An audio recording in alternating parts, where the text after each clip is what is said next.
देखो आमर आमर प्रस्ताव जो होता से अनुजाई रिजोल्यूशन जो करूँ आम 10टा बेले आमर मीटिंग करूँ 10टा पूर्व आम जाकरी महाप्रभु गुंडीचा मंदिर बर्तमान अवस्थापित महाप्रभु पाखे आमको समर्पण कलु तांका आशीर्वाद मागिकी आणिलु जे आपण नाहांती आम जाऊँ आपण रत्नभंडार खोलवाई सेठू आशीर्वाद नहीं आसी आम 10टा बेले मीटिंग कलु 10टा बेले मीटिंग रे प्राय 45 मिनट लगिला समस्त सदस्यों को एसओपी विषय किसी अवगत करागला एसओपी डायरेक्शन अनुजाई आमर 2 जन सदस्य सिलेक्ट है से मु एज चेयरमैन एंड आमर जो द्वितीय सदस्य सीनियर सदस्य अच्छा डॉक्टर सीबीके महांती आम 2 जन को मनोनीत करागला ये कार्य आम सहयोग करूँ बोली आम तदनुजाई आम 12टा पाखापाखि मंदिर भितर प्रवेश कलु मंदिर भितर प्रवेश करी आम मंदिर भितर माँ विमला को आशीर्वाद नेलु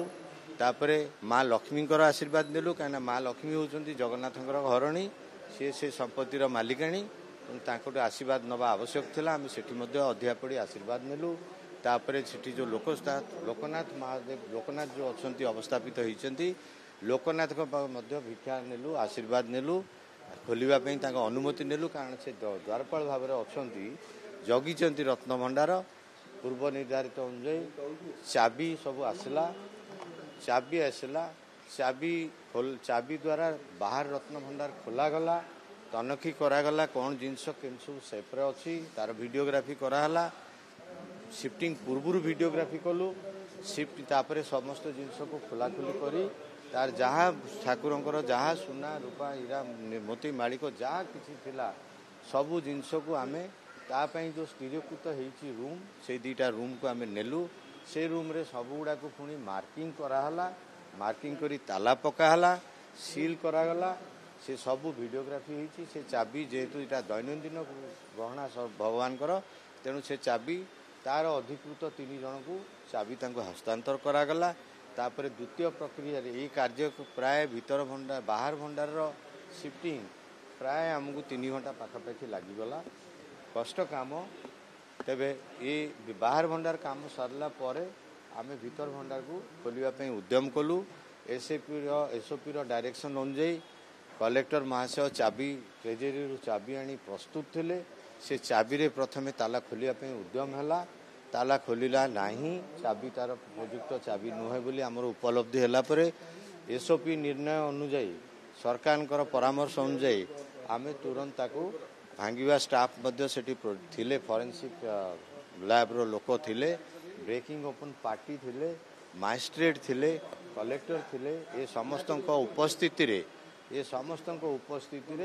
आमे ताला 3टी भांगिलु से तालार परिस्थिति कही दउचु पूर्व तथ्य अनुजाई गोटे ताला सील थिला 2टी ताला खोला थिला 2टी ताला अनसील्ड थिला खोला नो अनसील्ड थिला सब किंतु लॉक अवस्था रे थिला 3टी जाक ताला खोलिला परे आमे भितर को लाइटर प्रबंध कलु करी आमे समस्ते जो 11 जन अधिकृत सदस्य जीवाई भितर को स्थिरीकृत होता आम कमिटी छड़ा अन्य कमिटी एवं अन्यान्य आवश्यक व्यक्ति समस्ते आमे भितर को गलु आलमीरा सिंधुक भगवान सब जो अवस्था अच्छी अनुधान कलु तार वीडियोग्राफी कलु आम पूर्व निष्पत्ति अनुजाई किंतु से प्राय 4.5 घंटा हो गला मंदिर कर्तृपक्षर जो 7-8 जन सदस्य ता भितर थिले समस्ते जेहेतु बाहुड़ा जो प्रक्रिया आरंभ होती व्यस्त अच्छा आमे आउ समय पाइलु नहीं संपत्तिर तदारक करवा कि संपत्ति को शिफ्ट करने जेहेतु समय है आमे सेठी निष्पत्ति नेलु जे आमे ये कार्य जो शिफ्टिंग काम ता भीतर से शिफ्टिंग काम आउ गोटे तारीख निर्धारित करी आमे से शिफ्टिंग करिवु बोली निर्णय नेलु एवं सेटा को पुणी आउ थे नूतन ताला जेहेतु ताला भांगी जाइतला नुआ ताला आगु रखा जाइतला सफिशिएंट नंबर ऑफ ताला थिला इंडिपेंडेंट ताला पुणी 3टी ताला पड़िला ताला को पुणी सील करागला गोटे ताला ता भितर सील करागला एवं 2 ताला सील कराई जोड़े ताला पड़ी भीतर भंडार रे से ताला पड़ी सील हैला परे से चाबी को सील करा जाई कलेक्टर को दियागला तांको अनुमति दियागला आदेश दियागला से चाबी ट्रेजरी रहिबो पुणी आमे भितर बसू भगवान बोधे जो लीला बर्तमान कार्यक्रम सब रही ये 4 दिन लगिबो प्राय ସୁନା ଭେଷ ଅଛି, ତାପରେ ଗୁରୁବାର ଅଛି, ଶୁକ୍ରବାର ଠାକୁର ଭିତରକୁ ଯିବେ ବୋଲି ଶୁଣାଯାଉଛି। ସେ ଭିତରେ ମନ୍ଦିର କର୍ତ୍ତୃପକ୍ଷ ମଧ୍ୟ ବହୁତ ବ୍ୟସ୍ତ ରହିବେ। ସେଠି ଯାତ୍ରୀଙ୍କର ଭିଡ଼ ମଧ୍ୟ ପ୍ରବଳ ରହିବ। ମନ୍ଦିର ଭିତରେ କାମ କରିବା ସମ୍ଭବ ନୁହଁ। ତେଣୁ ଆମେ ନିଷ୍ପତ୍ତି ନେଲୁ ପୁଣି 7-8 ଦିନ ଭିତରେ ଏହି କାମ ସବୁ ବାହୁଡ଼ାର କାର୍ଯ୍ୟକ୍ରମ ସରିଲେ ଆମେ ପୁଣି ବସି ପୁନଃ ତାରିଖ ନିର୍ଣ୍ଣୟ କରିବୁ। ସରକାର ଆମକୁ ଅନୁମତି ଦେଇଛନ୍ତି ସେ କାର୍ଯ୍ୟ ପାଇଁ, ତେଣୁ ସରକାରଙ୍କର ଆଉ ଅନୁମତିର ଆବଶ୍ୟକତା ପଡ଼ିବ ନାହିଁ। ଆମେ ତାରିଖ ଠିକ୍ କରି ଆମେ ତାକୁ ଖୋଲିବାକୁ ଭିତର ଦୃଶ୍ୟ ଶୁଣନ୍ତୁ, ଏକଦମ ଆବସଲ୍ୟୁଟଲି ନର୍ମାଲ। ଆମେ କୌଣସି ଲୋକଙ୍କର ଶାରୀରିକ କିମ୍ବା ମାନସିକ ସ୍ତରରେ କିଛି କିଞ୍ଚିତ ମାତ୍ର ମଧ୍ୟ କ୍ଷତି ହେଇନାହିଁ। ସମସ୍ତେ ଆନନ୍ଦରେ ଭିତରକୁ ଗଲେ, ହରିବୋଲ ସହିତ ଗଲେ, ଜଗନ୍ନାଥଙ୍କର ପ୍ରାର୍ଥନା ସହିତ ଗଲେ ଏବଂ ସମସ୍ତେ ଯାହା ତା ଭିତରେ ଆମେ ଆଜି ଯାହା କିଛି କଲୁ ସମସ୍ତଙ୍କ ସହଯୋଗରେ ମରାମତି ଆମେ ଦେଖିଛୁ, କିନ୍ତୁ ରେକର୍ଡ କିଛି ହେଇନାହିଁ କାହିଁକିନା ସମୟ ଏତେ ହେଲାନି। ମରାମତିର ଆବଶ୍ୟକତା ରହିଛି ଆମେ ଉପଲବ୍ଧି କରିଛୁ ଏବଂ ଆମେ ଜିନିଷ ନ ଗଲା ପର୍ଯ୍ୟନ୍ତ ସେଠୁ ନ ବାହାରିଲା ପର୍ଯ୍ୟନ୍ତ ମରାମତି ସମ୍ଭବ ନୁହଁ। ଶୁଣନ୍ତୁ, ନମ୍ବର ତ ଡେଫିନେଟଲି 6-7 ଯାଏ ବୋଧେ ସିନ୍ଦୁକ ଥିଲା କିଛି ଏବଂ କିଛି ଆଲମିରା ଥିଲା। ଆମେ ଦେଖିଛୁ ପ୍ରାୟ 4ଟି ବୋଧେ 4ଟି ସିନ୍ଦୁକ 2ଟି ଅଛି। ଆହୁରି ଅନ୍ୟ ଜିନିଷ ବି କିଛି ତଳେ ଏମିତି ଲମ୍ବା ଲମ୍ବା ଜିନିଷ ସବୁ ଅଛି। ହଁ, ଆପାତତଃ 1, 2, 3, 4, 5ଟି ଆଲମିରା ଆଉ ଯାହା ମନେ ପଡୁଛି ମୋର ଭିତରେ ଆମେ ଏତେଟା ଦେଖିବା ପାଇଁ ସୁଯୋଗ ଆସିନି, କାହିଁକିନା ଆଲମିରା ପଛରେ କ'ଣ ଥିବ ଆମେ ଜାଣିନୁ। ଆଲମିରା ସିଫ୍ଟ ହେଲେ ତାହା ଜଣା ପଡ଼ିବ, ଆମର ମାନଙ୍କୁ ଜଣେଇଯାଏ। ସ୍ଥିତି ସେମିତି ଡିଷ୍ଟର୍ବିଂ ନଥିଲା। ତଳ ନିଶ୍ଚିତ ଭାବରେ ଟିକେ କିଛି ଜିନିଷ ଭାଙ୍ଗିକିରି ପଡ଼ିଛି, ଆମେ ଦେଖିଲୁ ପଥର କିଛି ଅଛି, କିଛି ଗୁଣ୍ଡ ଅଛି। ସ୍ୱାଭାବିକ ଆମ ଘର ଯଦି ଆମେ ବନ୍ଦ କରିଦେବା 1-2 ମାସ ଘରେ ଚୂନ ଝଡ଼ିଯାଏ। ଗୋଟେ ଘର ଖୋଲା ହେଇନାହିଁ 1985 ପରଠାରୁ, ଏଇଟା ସ୍ୱାଭାବିକ କିଛି ଜିନିଷ ତା ଭିତରେ ଝଡ଼ିକି ଆଉ ପଥର ନିର୍ମାଣ ସେତେବେଳେ ତ ଟିକେ ପାଦ ଏତେ ଓଦା ଆମେ ଫିଲ୍ କରିନୁ। କାହିଁକି ଆପଣ ଶୁଣନ୍ତୁ, ଗୋଟେ ଭୁଲ ଧାରଣା ସୃଷ୍ଟି ହେଉଛି ତା ଭିତରେ ପାଣି ବର୍ତ୍ତମାନ ଅଛି।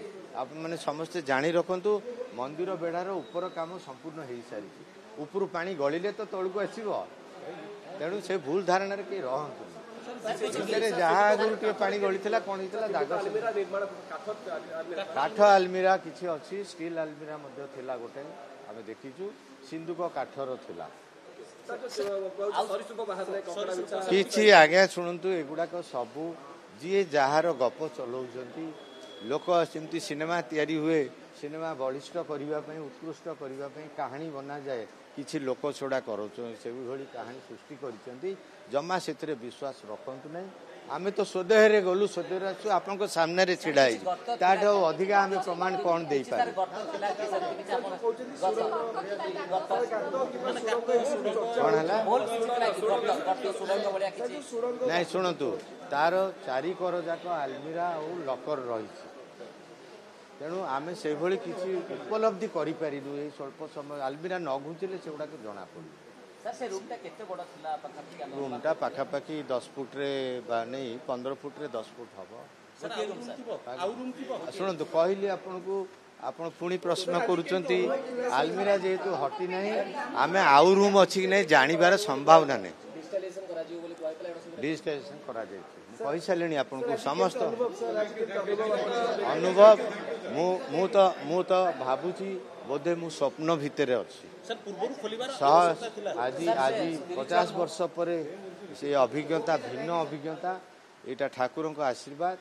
ଆମେ ନିଶ୍ଚିତ ଭାବରେ ଠାକୁରଙ୍କ ପାଖରେ ଋଣୀ ଯେ ଆମକୁ ଏ ସୁଯୋଗ ଦେଇଛନ୍ତି ଏବଂ ସେ 4.5 କୋଟି ଓଡ଼ିଆଙ୍କର ଯେଉଁ ଆସ୍ଥା ଅବିଶ୍ୱାସ ଯେଉଁ ସୃଷ୍ଟି ହେଇଥିଲା, ଆଜି ନିଶ୍ଚିତ ଭାବରେ ତାଙ୍କର ସେ ଅବିଶ୍ୱାସ